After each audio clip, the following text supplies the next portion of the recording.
So in the question நம்ம என்ன கேட்டிருக்காங்கன்னா you are asked to predict the ratio of energies கேட்டிருக்காங்க. You are asked to predict the ratio of energies of what? Photons கேட்டிருக்காங்க. You are given with what? Wavelength நம்ம கிட்ட கொடுத்துட்டாங்க.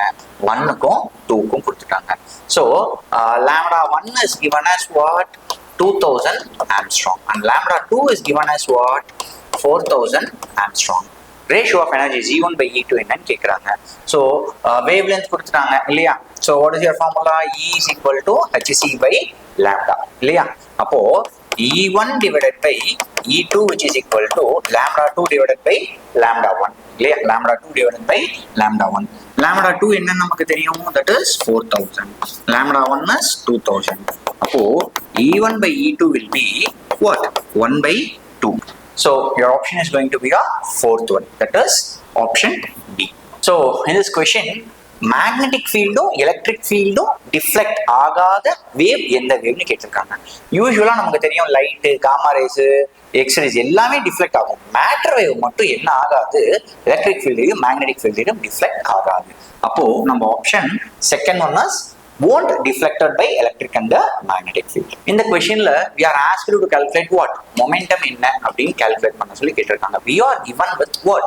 Frequency கொடுத்துட்டாங்க. Nu is given as 1 into 10 to the power 15 கொடுத்துட்டாங்க. We know the formula.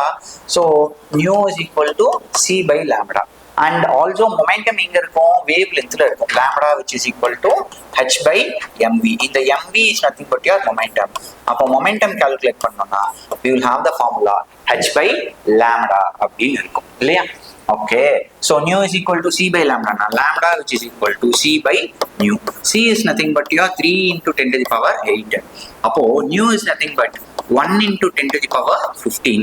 Now what is going to be your wavelength? Wavelength will be 3 into 15 மேல வந்தா it will become minus 15. அப்போ plus 8 minus 15 will become what? 3 into 10 to the power minus 7. No, that is your wavelength. That is going to be your wavelength.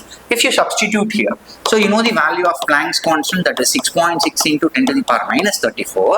Wavelength which we have founded as 3 into 10 to the power minus 7. Minus 7 மேல போனா என்ன ஆகும்? Automatically it will become plus 7 இல்லையா.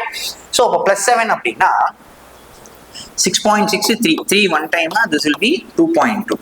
2.2 into 10 to the power minus 34 into plus 7. So what is going to be our answer?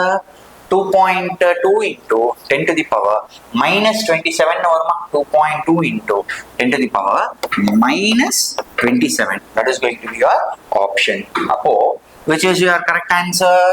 Option C is going to be your correct one.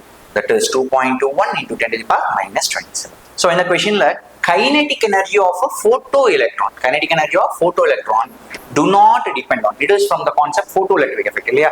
Photoelectric effectல kinetic energy எதை depend பண்ணி இருக்காது. For say, this is going to be my metal, right? This is my incident light. வெளியில போற லைட்டுக்கு தான் நமக்கு என்ன இருக்க போகுது? கைனடிக் எனர்ஜி இருக்கு. வெளியில போற கைனடிக் எனர்ஜி எதை டிபெண்ட் பண்ணி இருக்காது? உள்ள வர்ற ரேஸோட இன்டென்சிட்டியை டிபெண்ட் பண்ணி இருக்காது. ஓகே, அப்ப இன்டென்சிட்டி ஆஃப் இன்சிடென்ட் ரேடியேஷனை டிபெண்ட் பண்ணி இருக்காது. மீதி ஃப்ரீக்வன்சியை டிபெண்ட் பண்ணியிருக்கும், வேவ் லென்த்தை டிபெண்ட் பண்ணி தான் இருக்கும், வேவ் நம்பரையும் டிபெண்ட் பண்ணியிருக்கும். Because wave length and wave number both are nu bar which is equal to 1/λ. அப்ப 1 மட்டும்தான். That is going to be your option A. So according to Bohr's theory, angular momentum of an electron, angular momentum calculate பண்ண formula என்ன? mvr which is equal to nh divided by 2pi. In the second orbit னு சொல்லிட்டாங்க. In the sense ns 2, அப்போ what is going to be your value? 2h divided by 2pi. 2 will get cancelled. It will become h by pi. That is your option second is correct.